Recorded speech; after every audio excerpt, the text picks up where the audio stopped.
ನಮಸ್ಕಾರ. ಉತ್ತರ ಕರ್ನಾಟಕ ನ್ಯೂಸ್ನ ಪ್ರೈಮ್ ಟೈಮ್ಗೆ ಸ್ವಾಗತ. ನಾನು ಹನುಮಂತೇಶ್. ವೀಕ್ಷಕರೇ, ಇವತ್ತು ಬೀದರ್ನ ಬ್ರಿಮ್ಸ್ ಮೆಡಿಕಲ್ ಕಾಲೇಜಿನ ಆ ಹಾಸ್ಟೆಲ್ ಗೋಡೆಗಳಿಗೆ ಕೇಳಿ ನೋಡಿ. ಅಲ್ಲಿ ಒಬ್ಬ ತಂದೆಯ ಅಕ್ರಂದನ ಮುಗಿದು ಬಿಟ್ಟಿತ್ತು. ಅನಿಷ್ಕಾರ್ ಚೌಹಾಣ್ ಕೇವಲ 21 ವರ್ಷದ ಯುವಕ, ಕಲಬುರಗಿಯ ಚಿಂಚೋಳಿ ತಾಲೂಕಿನ ಆ ಬಡ ತಂದೆ ತಾಯಿಯ ಮಗ ಡಾಕ್ಟರ್ ಆಗ ಬರ್ತಾನೆ ಅಂತ ಇಡೀ ಊರಿಗೆ ಹೇಳ್ಕೊಂಡಿದ್ರು. MBBS ಕೊನೆಯ ವರ್ಷದಲ್ಲಿ ಅನಿಷ್ಕಾರ್ ಓದ್ತಾ ಇದ್ದ. ಸಮಾಜದ ಜೀವ ಉಳಿಸಬೇಕಾದವನು ಇಂದು ತನ್ನದೇ ಜೀವವನ್ನ ಫ್ಯಾನಿಗೆ ನೇಣು ಹಾಕೊಂಡು ಅಂತ್ಯಗೊಳಿಸಿದ. ಕೇವಲ 80,000 ರೂಪಾಯಿ, ಹೌದು, ಆನ್ಲೈನ್ ಗೇಮ್ ಎಂಬ ಮಾಯಾಜಾಲದಲ್ಲಿ ಕಳೆದುಕೊಂಡ ಆ 80,000 ರೂಪಾಯಿ ಒಬ್ಬ ಪ್ರತಿಭಾನ್ವಿತ ವೈದ್ಯನ ಭವಿಷ್ಯವನ್ನೇ ಬಲಿ ತೆಗೆದುಕೊಂಡಿದೆ. ಆ ಹಣವನ್ನ ಮಗನಿಗೆ ಅಪ್ಪ ಕೊಡ್ತಿರ್ಲಿಲ್ವೇ? ಆದ್ರೆ ಆ ಆಟ ತಂದ ತೀವ್ರವಾದ ಮಾನಸಿಕ ಒತ್ತಡ, ಅವಮಾನ ಅನಿಷ್ಕಾರ್ನನ್ನ ಸಾವಿಗೆ ದೂಡಿದೆ. ಇವತ್ತು ಈ ನಟ ನಟಿಯರು, ಇನ್ಫ್ಲುಯೆನ್ಸರ್ಗಳು ಈಗ ಒಂದು ಮಾತು ಕೇಳಿ, ಈ ಸಾವಿಗೆ ಯಾರು ಕಾರಣ ಸರ್? ಈ ಸಾವಿಗೆ ಯಾರು ಕಾರಣ? ನಾವ್ಯಾರು ಹೀರೋಗಳಂತ ಪೂಜೆ ಮಾಡ್ತಾ ಇದ್ದೀವಲ್ಲ, ಆ ಬಣ್ಣದ ಲೋಕದ ಮನುಷ್ಯರು ಈ ಸಾವಿಗೆ ಕಾರಣ. ನಟ ನಟಿಯರೇ, ಇನ್ಸ್ಟಾಗ್ರಾಮ್ ಇನ್ಫ್ಲುಯೆನ್ಸರ್ಗಳೇ, ನಿಮ್ಗೆ ಸ್ವಲ್ಪವನಾದ್ರೂ ಮಾನ ಮರ್ಯಾದೆ ಇದೆಯಾ? ಸ್ಕ್ರೀನ್ ಮೇಲೆ ಬಂದು ಟೀಮ್ ಮಾಡು, ಹಣ ಗೆಲ್ಲು ಅಂತ ಹಲ್ಲು ಕಾಣಿಸೋ 32 ಹಲ್ಲು ಕಾಣಿಸೋ ಹಂಗೆ ನಕ್ಕೊಂತ ಹೇಳ್ತಿರಲ್ಲ, ಅದನ್ನ ನಂಬಿ ಅನಿಷ್ಕಾರ್ ಅಂತ ಎಷ್ಟೋ ಯುವಕರು ಇವತ್ತು ಹೆಣವಾಗ್ತಿದ್ದಾರೆ. ನಿಮ್ಗೆ ಗೊತ್ತಿಲ್ವಾ? ಈ ಶಾರುಖ್ ಖಾನ್ ಅಂತೆ, ಅಕ್ಷಯ್ ಕುಮಾರ್ ಅಂತೆ, ದೀಪಿಕಾ ಪಡುಕೋಣೆ ಅಂತೆ, ಅಥವಾ ಇನ್ಯಾರ್ಯಾರು ಆಕ್ಟರ್ಗಳು, ಹೀರೋಯಿನ್ಗಳು, ಆ ಲಕ್ಕಿ ಅಂತೆ, ಈ ಲಕ್ಕಿ ಅಂತೆ ಅಂತ ಆ್ಯಪ್ಗಳನ್ನ ಪ್ರಮೋಟ್ ಮಾಡೋ ಇವ್ರು ಯಾರು ಕೂಡ ಸ್ಟಾರ್ ಆಗಿರ್ಲಿಲ್ಲ. ನೀವು ಮಾಡೋದು ಆಕ್ಟಿಂಗ್ ಅಲ್ಲ, ನೀವು ಮಾಡ್ತಾ ಇರೋದು ಸಾವಿನ ವ್ಯಾಪಾರ. ಹಣದ ಆಸೆಗೆ ಬಿದ್ದು ಈ ಪಾಪದ ಆ್ಯಪ್ಗಳನ್ನ ಜಾಹೀರಾತು ಮಾಡ್ತಿದ್ರಲ್ಲ, ಆ ಅಪ್ಪನ ಕಣ್ಣೀರಿನ ಶಾಪ ನಿಮಗೆ ತಟ್ಟದೆ ಇರುತ್ತಾ? ಗುಟ್ಕಾ ಪ್ರಮೋಟ್ ಮಾಡ್ತೀರಿ, ಹಣಕ್ಕಾಗಿ ಬೆಟ್ಟಿಂಗ್ ಆ್ಯಪ್ಗಳನ್ನ ಮನೆ ಮನೆಗೆ ತಲುಪಿಸ್ತೀರಿ. ನಿಮ್ಮನ್ನ ಹೀರೋಗಳು ಅಂತ ಕರೆಯೋಕೆ ನಮಗೆ ನಾಚಿಕೆ ಆಗಬೇಕು. ನೀವು ಹೀರೋಗಳಲ್ಲ, ನೀವು ಕೇವಲ ಹಣಕ್ಕಾಗಿ ಏನ್ ಬೇಕಾದ್ರೂ ಮಾಡೋ ಬಿಸ್ನೆಸ್ ಏಜೆಂಟ್ಗಳು. ನಿಮ್ಮ ಮನೆಯ ಮಕ್ಕಳು ಈ ಆಟ ಆಡಿ ನೇಣು ಹಾಕೊಂಡ್ರೆ ನೀವು ಹೀಗೆ 32 ಹಲ್ಲುಗಳನ್ನು ಕಾಣಿಸುವ ಹಾಗೆ ನಕ್ಕೊಂತ ಜಾಹೀರಾತು ಮಾಡ್ತೀರಾ? ಉತ್ತರ ಕೊಡಿ, ನಾಚಿಕೆ ಆಗ್ಬೇಕು ನಿಮ್ಗೆಲ್ಲ. ಇದು ಕೇವಲ ಅನಿಷ್ಕಾರ್ ಒಬ್ಬನ ಕಥೆ ಅಲ್ಲ. ಭಾರತದಲ್ಲಿ ಇಂತಹ ಪ್ರಕರಣಗಳು ಕಾಡ್ಗಿಚ್ಚಿನಂತ ಹರಡ್ತಾ ಇದೆ. NCRB ವರದಿಯ ಪ್ರಕಾರ ಪ್ರತಿದಿನ ಸರಾಸರಿ 30ರಿಂದ 40 ಯುವಕರು ಇಂಥ ಆನ್ಲೈನ್ ಗ್ಯಾಮ್ಲಿಂಗ್, ಆರ್ಥಿಕ ವಂಚನೆ ಮತ್ತು ಸೈಬರ್ ಬ್ಲ್ಯಾಕ್ ಮೇಲಿಂಗ್ಗೆ ಸಿಲುಕಿ ಆತ್ಮಹತ್ಯೆ ಮಾಡಿಕೊಳ್ತಾ ಇದ್ದಾರೆ.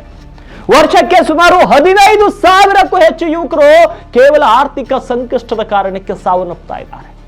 ಇಂದು ಭಾರತದ ಪ್ರತಿ ಮನೆಯಲ್ಲೂ ಕೂಡ ಮೊಬೈಲ್ ಇದೆ. ಆದ್ರೆ ಆ ಮೊಬೈಲ್ ಒಳಗೆ ಇಂಥ 100 ಬೆಟ್ಟಿಂಗ್ ಆ್ಯಪ್ಗಳನ್ನು ಕುಳಿತು ನಿಮ್ಮ ರಕ್ತ ಹೀರಲು ಕಾಯ್ತಾ ಇದೆ. ನಾವು ಡಿಜಿಟಲ್ ಇಂಡಿಯಾ ಅಂತ ಹೆಮ್ಮೆ ಪಡ್ತೀವಿ, ಆದರೆ ನಮ್ಮ ಯುವ ಶಕ್ತಿ ಆನ್ಲೈನ್ ಜೂಜಿನಲ್ಲಿ ಬಲಿಯಾಗ್ತಾ ಇದೆ. ವೀಕ್ಷಕರೇ, ಅರ್ಥ ಮಾಡ್ಕೊಳ್ಳಿ, ಸ್ಕ್ರೀನ್ ಮೇಲೆ ಬಣ್ಣ ಹಚ್ಚಿ ಕುಣಿಯೋರು ನಿಜವಾದ ಹೀರೋಗಳು ಅಲ್ಲ. ಮಗ ಡಾಕ್ಟರ್ ಆಗ್ಲಿ ಅಂತ ಹೊಲದಲ್ಲಿ ಬೆವರು ಸುರಿಸಿ ಬೆವರಿನ ಹನಿ ಭೂತಾಯಿಗೆ ಮಡಿಲಲ್ಲಿ ಹಾಕಿ ದುಡಿತಾನಲ್ಲ, ಆ ತಂದೆ ನಿಜವಾದ ಹೀರೋ. ನಮ್ಮ ಭದ್ರತೆಗಾಗಿ ಗಡಿಯಲ್ಲಿ ದೇಶ ಕಾಯ್ತಾನಲ್ಲ ಸೈನಿಕ, ಆತ ನಿಜವಾದ ಹೀರೋ.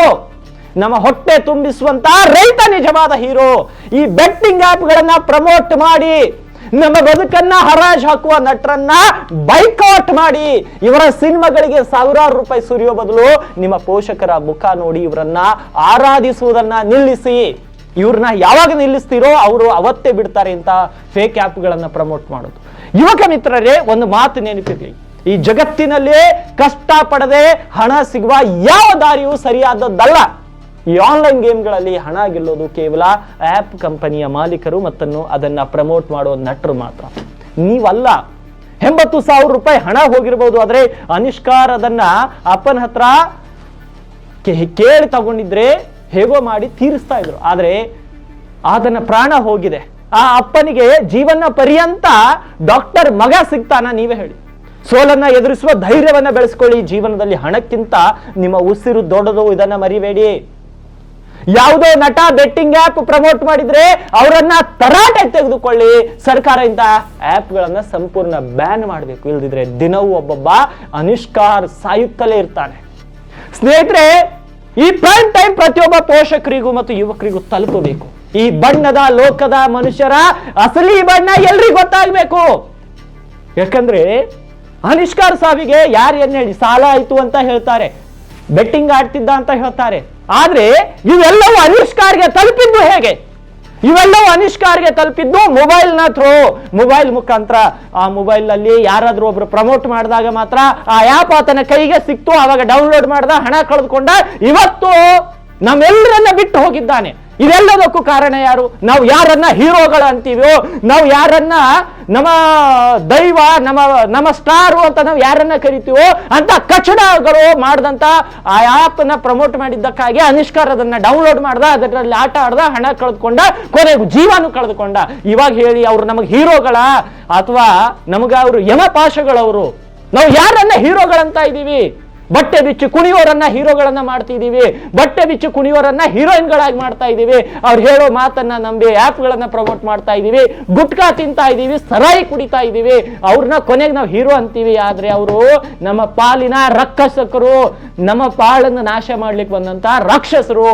ಅಂಥವ್ರಿಗೆ ಹೀರೋ ಅನ್ನೋದನ್ನ ಬಿಡಿ, ಅವಾಗ ಮಾತ್ರ ಸಮಾಜ ಉದ್ಧಾರ ಆಗುತ್ತೆ. ಇವತ್ತು ಅನುಷ್ಕಾರ್ನ ಜೀವ ಬೀದರಲ್ಲಿ ಹೋಗಿದೆ.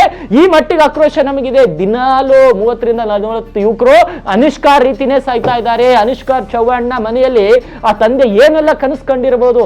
ಆ ತಂದೆ ಕನಸು, ಒಬ್ಬ ತಂದೆ ಬಡತನದಲ್ಲಿದ್ದಂತ ಒಬ್ಬ ತಂದೆ ಏನ್ ಕನಸು ಕಾಣ್ತಾನೆ, ಅದನ್ನ ಇಂದಿನ ಯುವಕರು ಅದನ್ನ ಅರ್ಥ ಮಾಡ್ಕೊಂಡಾಗ ಮಾತ್ರ ಇದಾಗುತ್ತೆ. ಇಲ್ಲಾಂದ್ರೆ ಇಂಥ ಅನುಷ್ಕಾರ್ನಂತ ಅನೇಕ ಯುವಕರು ಬೆಟ್ಟಿಂಗ್ ಆ್ಯಪ್ ಜಾಲಕ್ಕೆ ಸಿಲುಕಿದಾಗ ನಿಜಕ್ಕೂ ಕೂಡ ಯುವಕರು ಆತಂಕದಲ್ಲಿದ್ದಾರೆ. ಯುವಕರಿಗೆ ಸರಿಯಾದ ಮಾರ್ಗದರ್ಶನದ ಅವಶ್ಯಕತೆ. ಈಗಲಾದರೂ ಸರ್ಕಾರ ಎಚ್ಚೆತ್ತುಕೊಂಡು ಇಂಥ ನಕಲಿ ಬೆಟ್ಟಿಂಗ್ ಆ್ಯಪ್ಗಳನ್ನ ಈಗಲೇ ಬ್ಯಾನ್ ಮಾಡಬೇಕು. ಸರ್ಕಾರ ತನ್ನಷ್ಟು ತಾನು ಮಾಡ್ತಾನೆ ಇದೆ, ಸಾಕಷ್ಟು ಆ್ಯಪ್ಗಳನ್ನ ಬ್ಯಾನ್ ಮಾಡ್ತಾ ಇದೆ. ಆದ್ರೆ ಯುವಕರು ಕೂಡ ಬರೀ ಸರ್ಕಾರ ಆ್ಯಪ್ಗಳನ್ನ ಬ್ಯಾನ್ ಮಾಡಬೇಕು, ವೆಬ್ಸೈಟ್ಗಳನ್ನ ಬ್ಯಾನ್ ಮಾಡಬೇಕು, ಬೆಟ್ಟಿಂಗ್ ಆ್ಯಪು, ಈ ಫೇಕ್ ಆ್ಯಪ್ಗಳನ್ನ ಬ್ಯಾನ್ ಮಾಡಬೇಕಂತ ಸರ್ಕಾರದ ಮೇಲೆ ನೀವು ಭಾರ ಹಾಕಿ ಕುಳಿತುಕೊಳ್ಳೋ ಮುಂಚೆ ಅದನ್ನ ನೀವ್ ಯಾಕೆ ಬೆಟ್ಟಿಂಗ್ ಆಡಬೇಕು? ಅದನ್ನ ಆಡದೆ ಹೋದ್ರೆ ಅವರು ಆ್ಯಪೇ ತಯಾರು ಮಾಡಲ್ಲ, ವೆಬ್ಸೈಟ್ ತಯಾರು ಮಾಡಲ್ಲ, ಅವರೇ ಲಾಸಲ್ಲಿ ಹೋಗಿ ಮುಚ್ಕೊಂಡು ಹೋಗ್ತಾರೆ.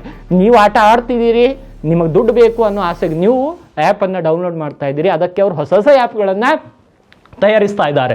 ನೀವು ಆಡೋದನ್ನ ಬಿಡಿ, ಅವರು ಕೂಡ ಲಾಸಲ್ಲಿ ಹೋಗ್ತಾರೆ, ಮುಚ್ಕೊಂಡು ಹೋಗ್ತಾರೆ. ನಾವು ಸರ್ಕಾರದ ಮೇಲೆ ದೂಷಿಸೋಕ್ಕೂ ಅನಿವಾರ್ಯತೆ ಬರಲ್ಲ. ಈಗಲಾದರೂ ಎಚ್ಚೆತ್ತುಕೊಂಡು ಅನುಷ್ಕಾರ್ನ ರೀತಿ ಬೇರೆ ಯಾರು ಕೂಡ ಬೆಟ್ಟಿಂಗ್ಗೆ ಬೀದರಲ್ಲಿ ಯಾರು ಬಲಿಯಾಗಬೇಡಿ ಅಂತ ಮನವಿ ಮಾಡ್ತಾ ಮುಂದಿನ ಸುದ್ದಿ.